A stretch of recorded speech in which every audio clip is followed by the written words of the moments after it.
Hi everyone, it's Eric, and today I'll be reviewing Batman Arkham Knight on the PS Vita using remote play. Keep in mind that this is not how I usually do game reviews. If you want to see my actual style, then check out the links in the description. So let's pop this sucker in, get the PS Vita, and launch PS4 link.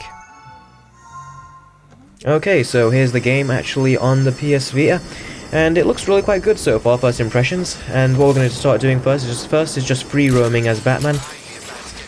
And right now I'm trying to glide down, but you have to use the rear trackpad to do it, and that is really very tricky and not easy. It's very fiddly.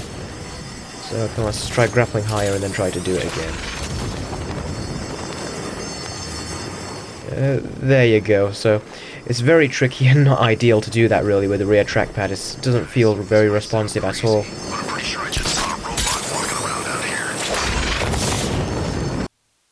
And no, your computers or phones are not slowing down or crashing. This is just the lag on the PS Vita's sort of like link to the PS4. It rarely happens, but it does happen sometimes, so it's just something to keep in mind. Sell out. You sure it's Firefly? You're the smart Gotham's supposed to have a firebug.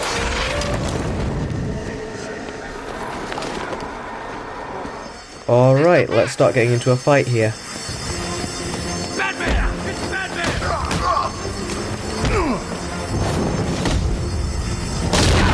That ground takedown right there was really tricky to pull off because again you had to use the rear trackpad in combination with the actual shoulder button.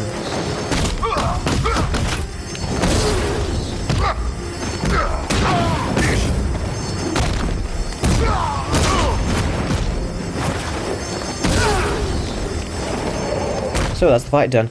Some combos that are more complex or harder to pull off, but basic fighting is pretty much fine, and so is basic free roaming with Batman. At least when Commissioner Loeb was in charge, you could grease a few palms. Okay, now it's time to call in the Batmobile, and this is where crossplay kinda falls apart.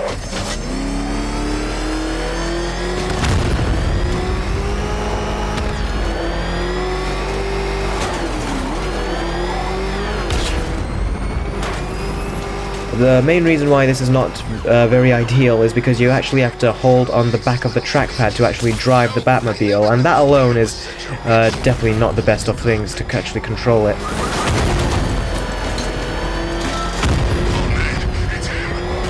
Don't worry, he ain't catching us. Jeez, he's coming after us. Floyd, get us out of here.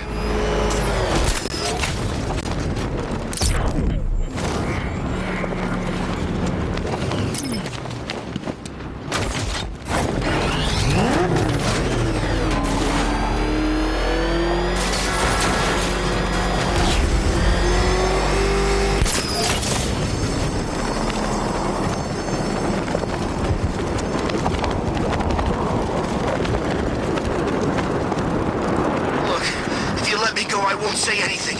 I swear. Really? You swear? Alright, so that was some of the Batmobile driving gameplay. Now I'm going to show you the battle mode. Now, there are no tanks for me to fight here, but to tell you the truth, you do not want to play this mode at all with the PS Vita. This mode is unplayable. How do I explain this? Well, basically with your left hand, you have to basically hold on the rear trackpad to get into battle mode. And then to fire your main cannons, you actually need to press the right side of the trackpad on the top right. So, that right there is not very accurate, and it might look easy on video, but I tell you, it is a pain to do, and your fingers are really all over the place. Tanks patrol the city. Like the robots in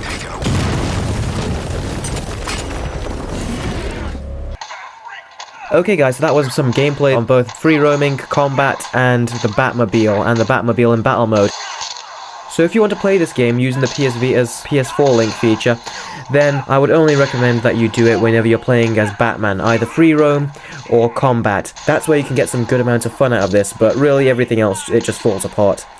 So the controls definitely need some adjusting for the PS Vita, but at the same time it's kind of expected. With all the extra buttons on the PS4, the PS Vita was already at a disadvantage and it was going to severely suffer. So that's pretty much it for the gameplay and review of Batman Arkham Knight on the PS Vita using the PS4 link. Please stay tuned for my future videos, guys, and if you have not seen any of my other PS Vita or 3DS game reviews, then a link to them will be in the video description below, and I highly recommend you check them out, as I really spend much more time in the production values of those reviews. Anyway, thanks again for watching, I'll catch you all in the next video. Take care.